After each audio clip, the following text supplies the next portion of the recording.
Welcome, in front of me I have BLACKVIEW A80 Pro, and I'm gonna show you how to enable the battery percentage option on this device.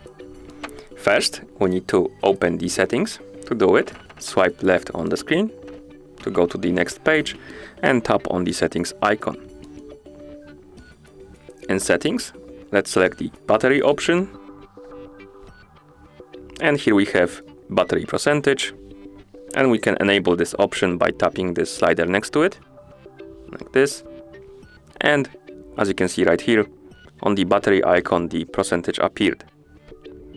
You can also disable it by tapping on the slider again, like this. And that's how you enable the battery percentage option on this device. Thank you for watching. If you found this video helpful, please consider subscribing to our channel and leaving the like on the video.